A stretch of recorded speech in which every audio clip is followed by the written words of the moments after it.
Ah, thanks, Mindy. And thanks, everyone, for attending tonight. Let me get my screen share going.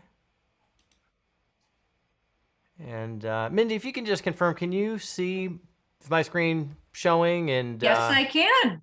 all right, awesome, thanks. Yeah, so the majority of tonight, what I'm going to do is I'm going to use Miro to be able to present the equivalent of slides. I'll be using Miro's frames. Let me go ahead and get into presentation mode. And I'll start with the backdrop for this, right? I mean, is DA too complicated? Is this what sometimes people can think about DA, because it does have a lot of content in it, a lot of guidance in it, and it does continue to grow. This is a question that comes up a lot, both in other types of live streams and webinars. It comes up in our public enrollment training. Comes up with customers that we either work with or hope to work with. And so first, I did want to start with a little bit of context for everyone. Just what is Discipline Agile? Well, one of the things that is a differentiator with DA is that it kind of refers to itself as a toolbox versus a framework. So frameworks are something that ties into the second kind of sticky note that I've got there, a prescriptive approach, right? If you're following a framework, it's typically an instance of process that you're going to follow. I mean, that's what frameworks are. DA is very different in that there isn't a single path, a single approach that you're going to be able to just kind of look at, grasp onto, and adopt. It's based on outcomes. It's based on goals. And therefore, it's very flexible. There's a lot of different ways that you can make selections to ensure your approach, your process is fit for purpose. The other thing is it is a robust body of knowledge, right? There's a lot of guidance in it.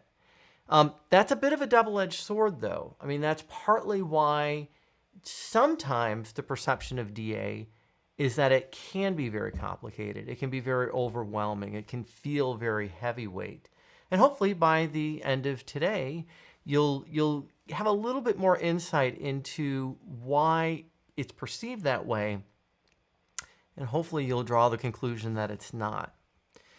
So yeah, the toolbox metaphor. Right. So one of the things that I typically ask people is, so how big of a toolbox are you comfortable with? Right. And I'll say, just take a moment and I'll try and maybe paint a mental picture for everyone where, you have your car needs to be serviced, right? There's something wrong with it. You're not quite sure what's wrong with it. The check engine light is on, or you're just clearly recognizing something's not right with it.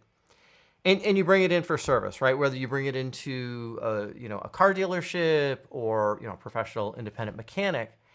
And if you saw, right, you get a glimpse of the service area, and you see something like on the right, you see a really large toolbox.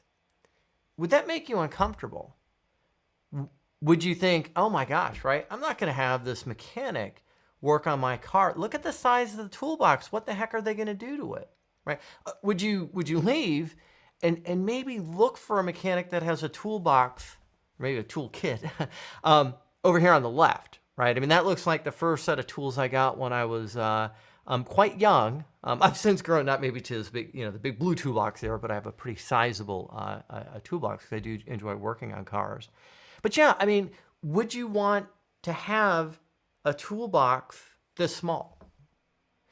Well, I'll go back to the old joke that, when the only tool you have is a hammer, everything begins to look like a nail, right? So no, I mean, what I would personally feel comfortable with is I want to see a toolbox of that size, or I feel comfortable with a toolbox that size. Because I would think that, the person servicing my car, right, no matter what they find, they're going to more than likely have a tool that would be appropriate for that situation, for that particular context, right? They're not going to be trying to use another tool or make up a tool, possibly get the job done, but do a little damage along the way. No, I would want a sizable toolbox, or I feel comfortable with it.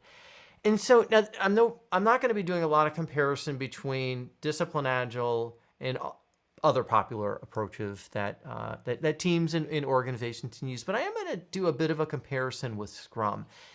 Scrum's been around for, well, maybe the longest, right? It has celebrated its 25th year. Scrum is very well known. Scrum has done a lot of fantastic things for teams and organizations. But as a body of knowledge and an approach, it'll give us a little bit of an opportunity to compare a little bit of, Scrum versus DA from a guidance and body of knowledge perspective.